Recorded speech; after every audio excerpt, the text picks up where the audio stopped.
that on this day that this large of an audience would come, what volleyball has become during your time as head coach here. Thank you for everybody and the time you're dedicating to John and to volleyball today. You know, it's not lost on me that 7 days ago at 10 a.m. last Thursday, John came into my office and sat down and said, it's time. We need to talk about the transition plan. And so the last week in trying to execute that transition plan that was crafted in that meeting, been very emotional for a lot of people. And yesterday, I think, bittersweet in talking to the team and breaking the news to everyone, and at the same time getting to announce that transition plan and it's fully executed for him. As I bring John up and introduce him, I just maybe want to tell him thanks, and not just thanks from me, but really on behalf of everybody at the university and everybody that's been at the university in the last quarter century that's had a chance to work with him, work beside him, work for him. For those athletes, the hundreds of athletes who've gotten to play for him, and the hundreds and thousands of athletes who have been impacted by John, who never stepped foot on a volleyball court with or against Nebraska because of his role and his influence in the sport. I think we all owe you a debt of gratitude, John, and more so than just for being a coach, but maybe for everything you did that wasn't exactly coaching. Your leadership, your mentorship, your partnership, your role as a friend to all of us. And so as you come up here today, my last comment publicly for you is just thanks. You know, you're so much more than a volleyball coach to all of us, and that doesn't diminish you as a volleyball coach, but I'm proud to have at least had a little bit of time to spend with a great man. Thanks, John.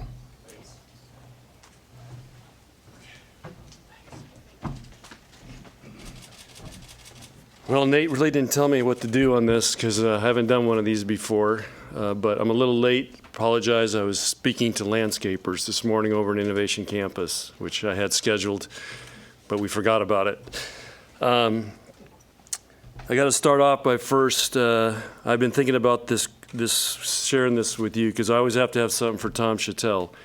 And Neil Young, I think, is one of the greatest musicians ever, and there's a song that I've listened to for 30 years from him, and he talks about it's better to burn out than fade out.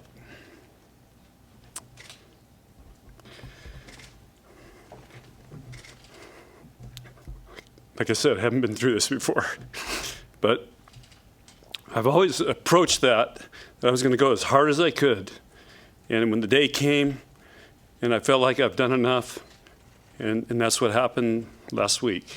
And my daughter's having another baby. That's also part of it. And I've missed a lot with my kids.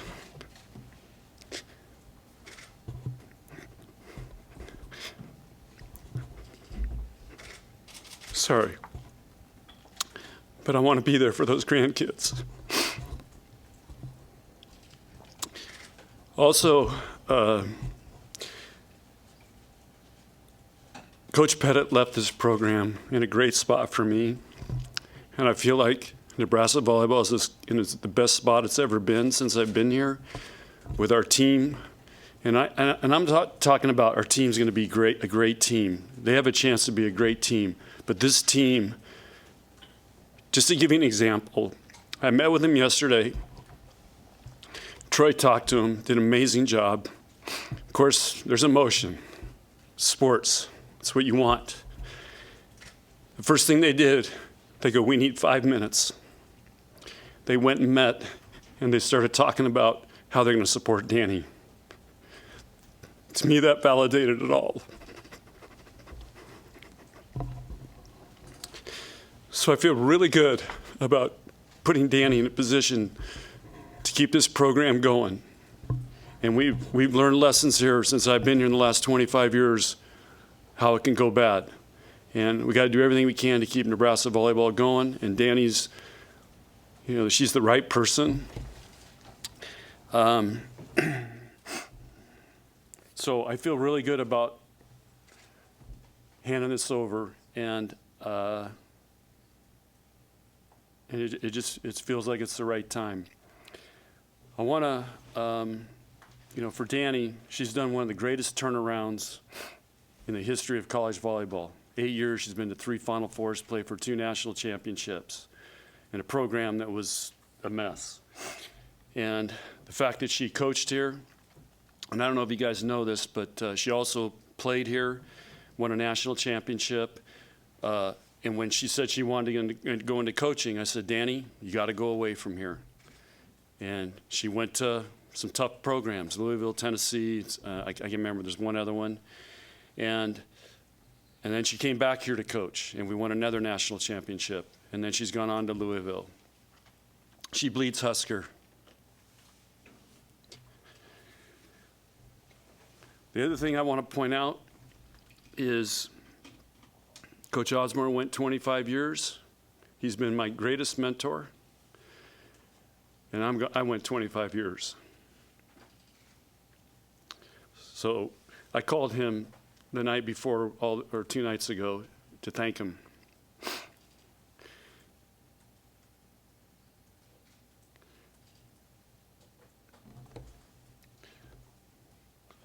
So it's just been an honor, to work here and to work for him when he was the athletic director, and aspire to be somebody like him. I also want to tell you, when you interview Danny, a story I told the team yesterday.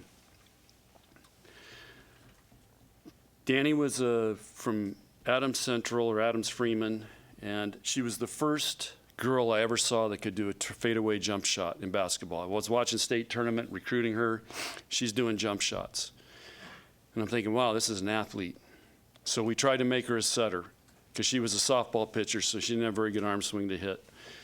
And great softball pitcher. She was thinking about playing softball in college. And so we recruited her as a setter, and for 3 years she set. In 2005, we set for the played for the national championship. She was a setter in a 6-2 system, and we lost to Washington. And I knew we had to make a change and go back to a 5-1, so I called her in January, and I brought her in the office, and I said, Danny, we're going to move you to libero. She looked at me. She said, I don't know if it's an adjective. Amy helped me out, adjective, pronoun, noun, but it was kind of like started with an F and a Y, and left my office. I didn't see her for 3 days. I finally called her mom on the 3rd day. And I said, Bonnie, had a bad meeting with Danny. She wasn't happy. I don't know where she is. I haven't seen her. Nobody's talked to her. She goes, she'll be in your office later today. So I'm thinking she's coming in to quit. And again, there's no portal back then, so you didn't worry so much about transferring. And she comes in with a letter.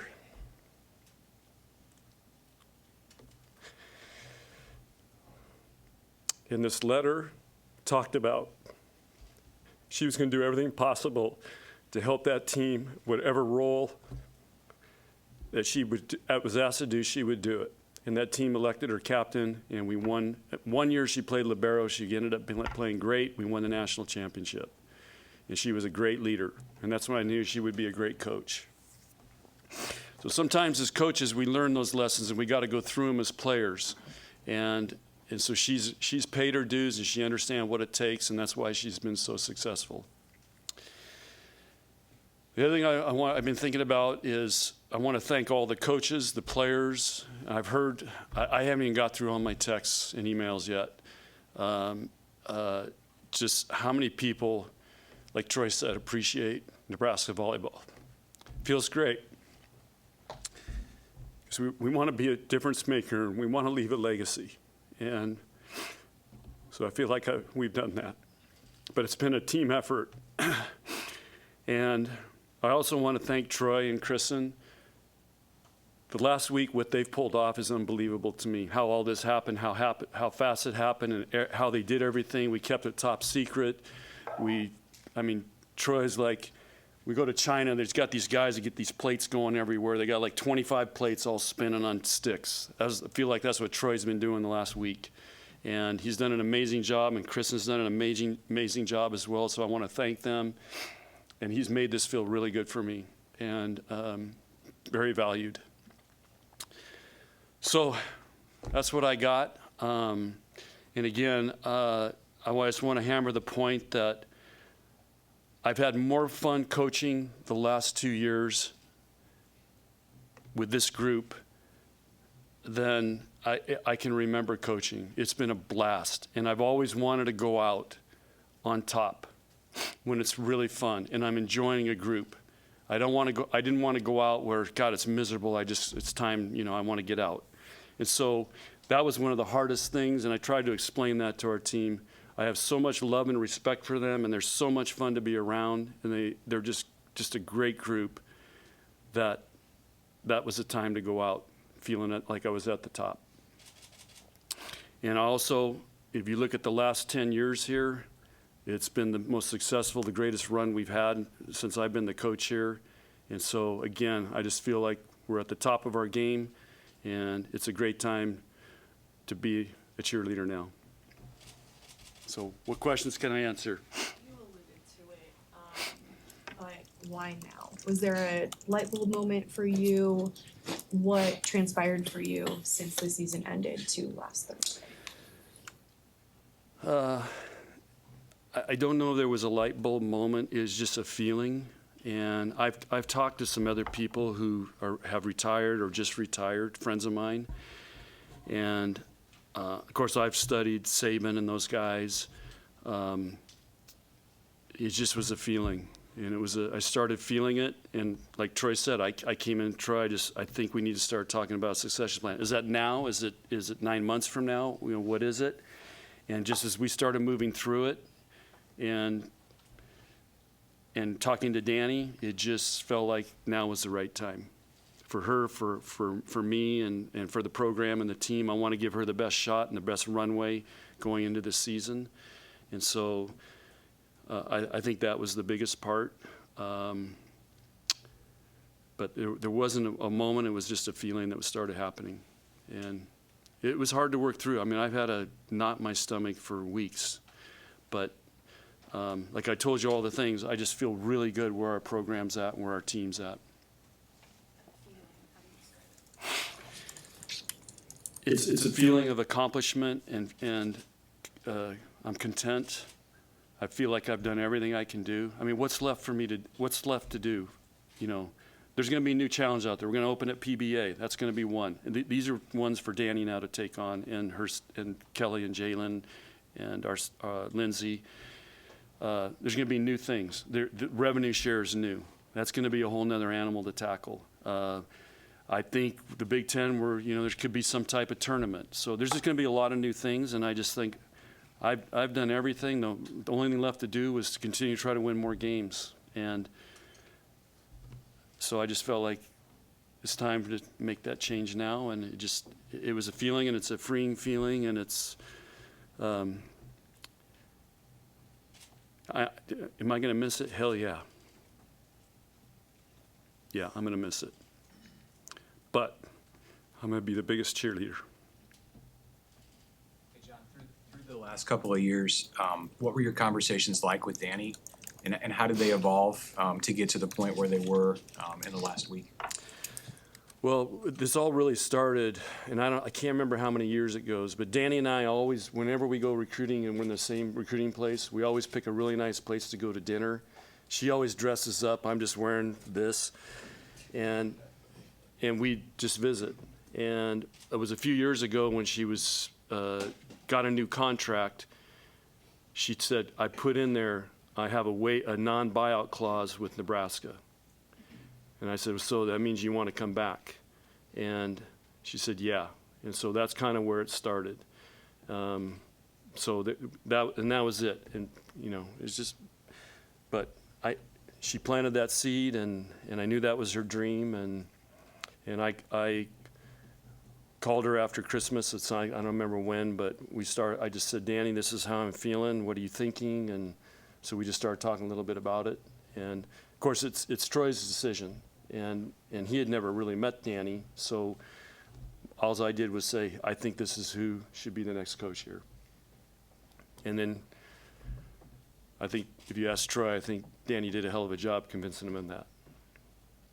So Danny was in town over the weekend. One, did you go anywhere nice for dinner to talk? But maybe was that strategic that she was in town and we all just thought she was here for love? She was planning on coming in. Like I said, this all just really worked out. It was like, I don't want to say divine intervention. It just, things started. As a coach, you're looking for signs and you're looking for things, and it just started all clicking. She happened to be coming to Lincoln. Troy was in town.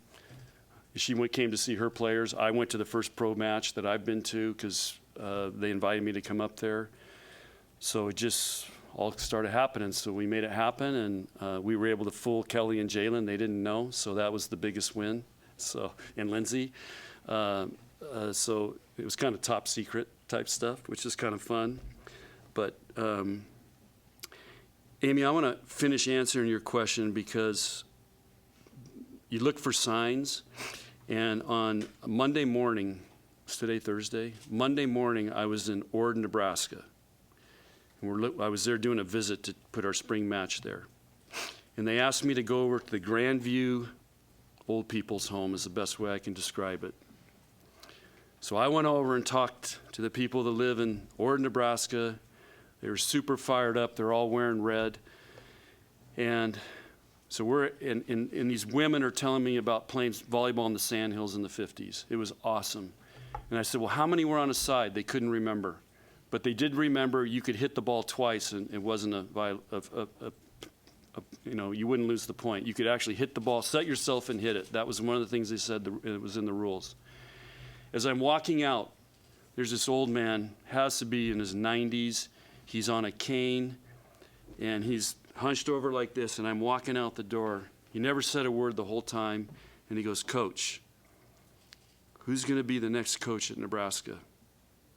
And I said, that's a decision for our athletic director. And he goes, it's going to be the Louisville girl. And I had one of my cowboy friends with me. He goes, wow, what was that?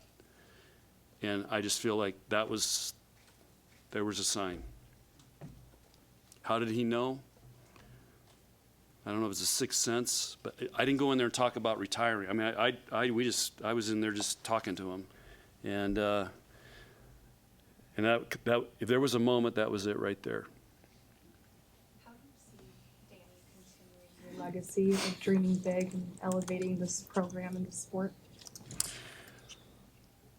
I just think being in this program, she knows what we do here. I mean, she's as familiar with anybody, and but she has to put her own touch on it, which she will.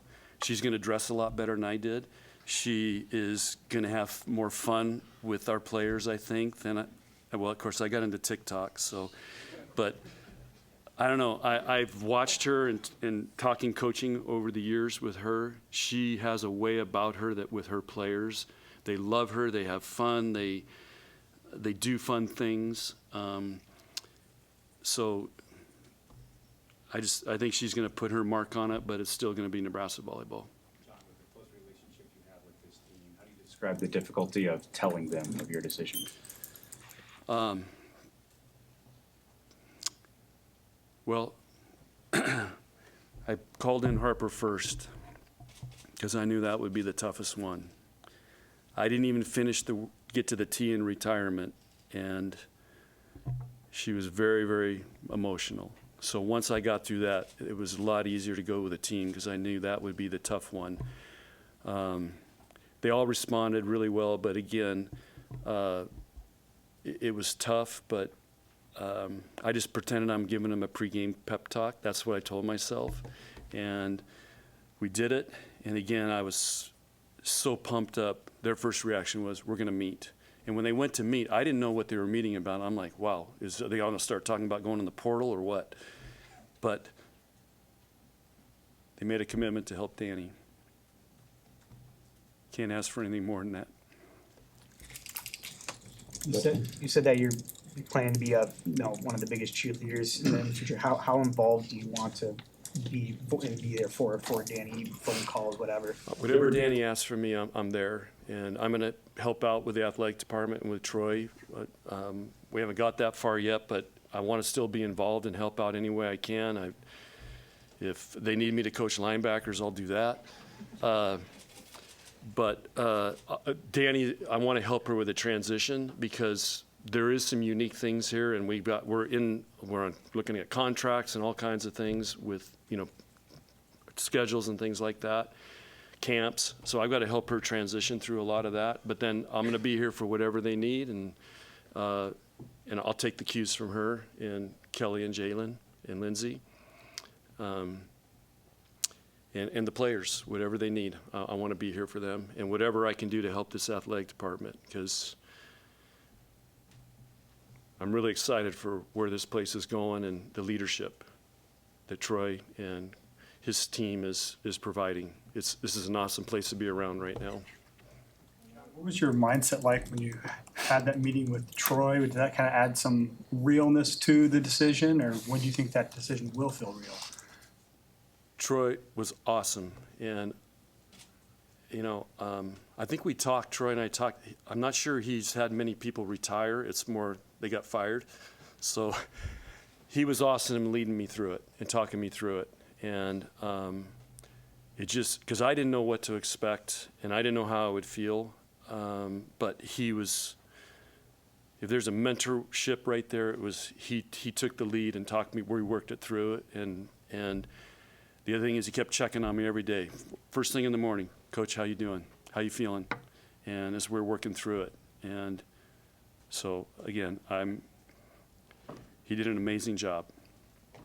Coach, of all the hundreds of players you've coached in your career, besides thanking them, what's maybe the one message you hope they take with them, or one life lesson they take with them as they go about their lives? Dream big. Just that's our theme, dream big. And we've done it here, and that's what's so cool. And again, I should get a shout out to Bill Byrne, who gave me the opportunity. And I remember this, our first meeting, it was like 2 minutes.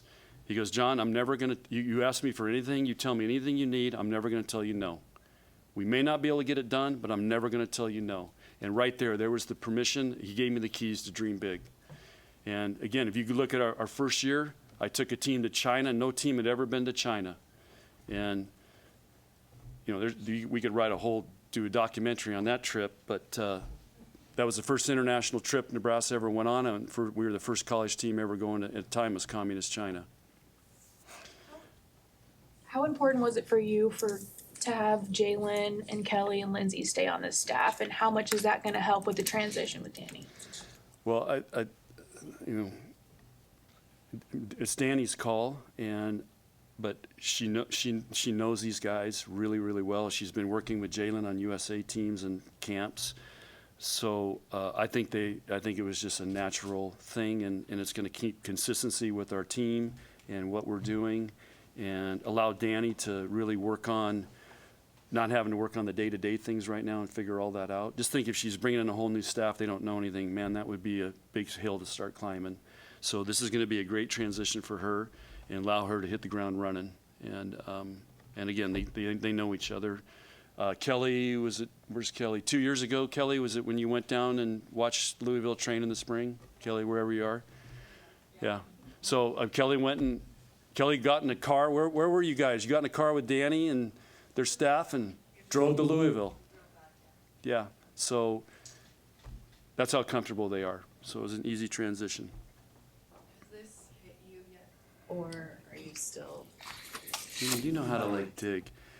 I have been feeling great, and I'm going to be honest, when I pulled up in the parking lot here, I lost it. They hit me. Thanks for asking that. I do want to say one other thing, and because this will come up at some point. What's your greatest accomplishment? What's the highlight of this thing? Was it winning a national championship, the stadium match? I've thought a lot about it, and it always comes back to this. I get to hire or hand off this program to a former player, somebody from Nebraska, hiring Kelly Hunter to come here and coach. To me, this is the greatest accomplishment is somebody who's played here gets to be the head coach here. And that validates that I've done some pretty cool things coaching and having these guys play here in their experience, that they want to come back and be coaches and keep this going. To me, that's my greatest accomplishment that I could do. In the time that you've been the head coach at Nebraska, you've seen this sport go through just exponential growth. I remember sitting there when the move happened from the Coliseum to Devaney and the concern of like, is this going to fill up? And the sellout streak continued. And then you just filled a football stadium with people who would probably do it again if they could. When you reflect on that, just what does it mean to you to see what that growth has looked like in 25 years, knowing where it can still go?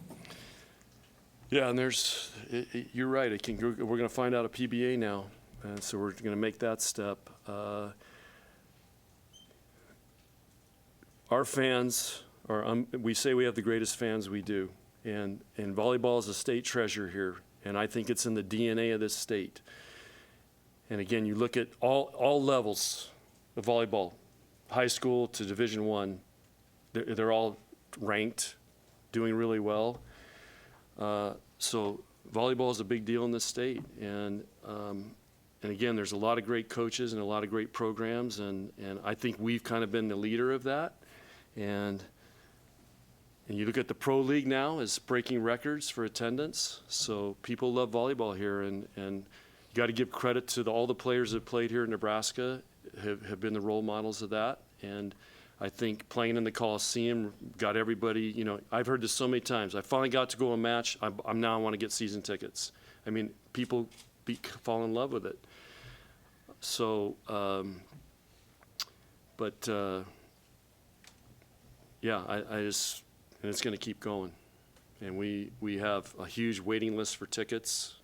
So we probably need to put more seats in Devaney somehow. John, you had a transfer recruit come in last week too. Was there any discussion with her about any possible transition, or how'd you kind of handle that situation? This is unbelievable. Okay, so Allie, okay, yeah, I can't talk about her now. Hang on, sorry. So, but I'm going to tell you the story. This recruit you're referring to, I actually called her last night. She just didn't even say anything. She just starts sobbing. And so this is how it went. So she goes in the portal. The first call is from Kansas, Ray Bichard. She goes and visits. He retires the next day. In the meantime, or maybe it was a couple days later, in the meantime, she goes to Oregon and visits, comes home from Oregon, and her last visit is going to come to Nebraska. She's waiting till we start school. Matt Ulmer goes to Kansas. Okay, she comes here, likes it here. You know the story, and then now I retire. So think about what's going through her mind right now. So pretty incredible story, but she's good. Is there a moment where Danny accomplished something at Louisville that convinced you that she would probably get your endorsement? Yeah, the first one was when they beat Texas in the NCAA tournament. Then they played for a national championship, and then this year was which put it over the top. And I shared this with Troy. When you're hosting a Final Four, and it's really hard to get there. There's so much pressure to get there because you feel like you're going to let down all your fans if you don't get there. And every time we've hosted, all you hear is, "Hey, I got my tickets. See you in Omaha. See you there. You better be there. I got my tickets." You just hear that constantly, and you have a lot of pressure that you feel to get there. And to do that is really, really hard. And they did it this year, and they possibly could have won the national championship if GBR didn't get hurt. It was just a really tough break. So to me, she proved it. Through your 25 years here, everything you've learned, what's the one main piece of advice you would pass on to Danny when she's struggling or succeeding? Well, that's a tough question. We'll probably talk about that, but I'm going to tell her she's got to trust herself. She's ready. She knows what she needs to do. Just trust herself, trust her instincts, and to surround herself with some great people. And that's what I tried to do here. I tried to surround myself with people who could help me from all different walks of life. And again, Coach Osborne, when he was here, was unbelievable. And there's been other people in the community and the state that I've surrounded myself with to help me be the best I could be and challenge me. For a few more questions? People are talking about your impact on women's sport and not just volleyball. How does that make you feel as a coach and a dad and a grandpa? Really good, because when you're in the grind and you're coaching, you're not really thinking about the big picture all the time. And I know our stadium match changed women's sports, and it was the second biggest thing probably ever happened besides the soccer team winning way back when they won the World Cup or the Olympics, whatever it was. And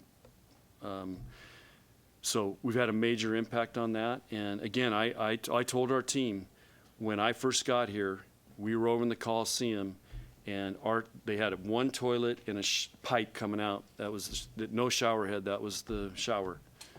And to see where we are now, where our players are going to be getting paid, and we've sold out every match since 2001. And again, I got to give credit to our fans. I challenged them in 2001 to, hey, can we start a sellout streak? And here we go. We're at 300 and something. A few more years, we'll catch football. When you started at Francis Parker, could you have imagined No. anything like this? No, not at all. I couldn't wait till I could go back and coach football. That's all I was thinking. When the hell can I get out of here and coach football? But yeah, life took me on a different path, and we started winning, and I saw what it did to the school, because it was new, and it was women's sports, and it just unified the school. We went to the state championship the second year, so to get on all the buses and go up to LA where the state championship was. And I just saw people. It was like here, the people all of a sudden were packing the gym for a women's volleyball team, and so I saw that. And but no, I never thought this would ever happen, or I would move to Nebraska. When did you know that volleyball was going to be the path for you as opposed to football?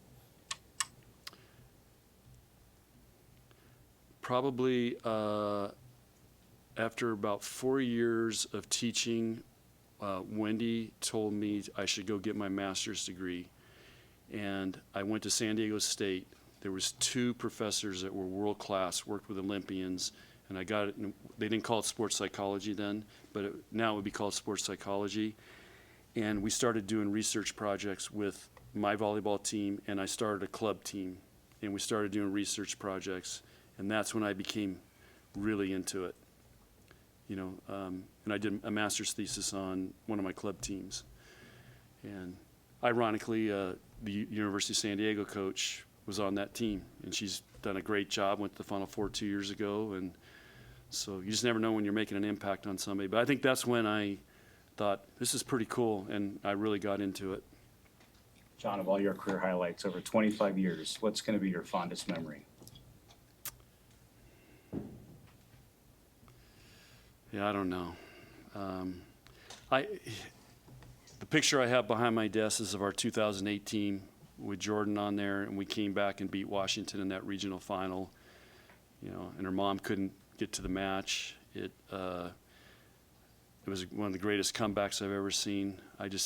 That team did more with less, and that was an unbelievable. And then we came back and played Penn State in that match where they hadn't lost a set all year, and I think it's 12-11 in the 5th.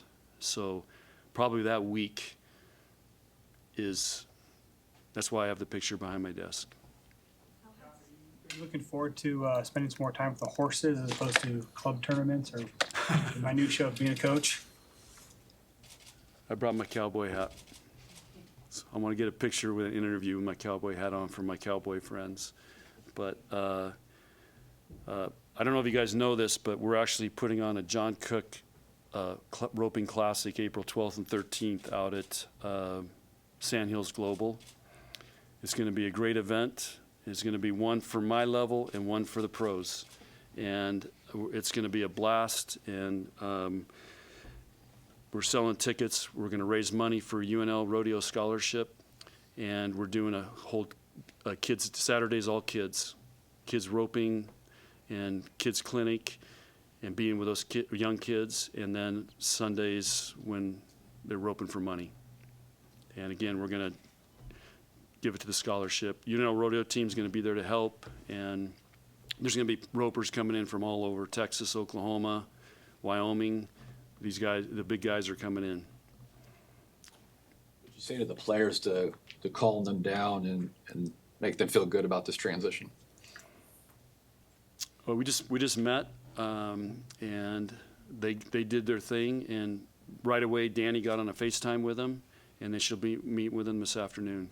So some of them came up to my office and shared some thoughts, which were all great, more just thank yous, and several of them have sent me texts sharing their feelings, which it's great.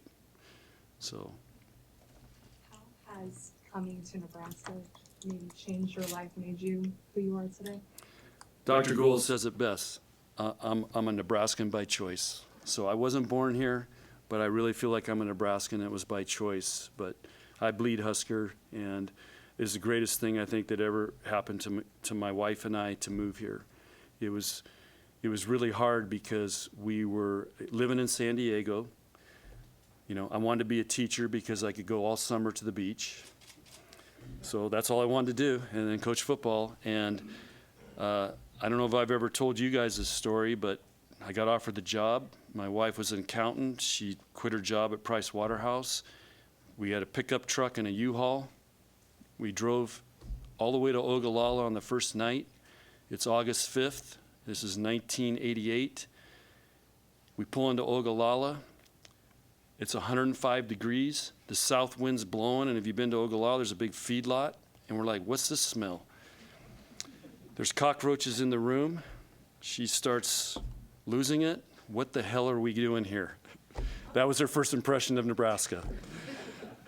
But after that, it's been the best thing ever. And I'm very proud to say both my kids went here to school. And again, one of my proud moments was coaching Lauren. I would definitely say that is at the top.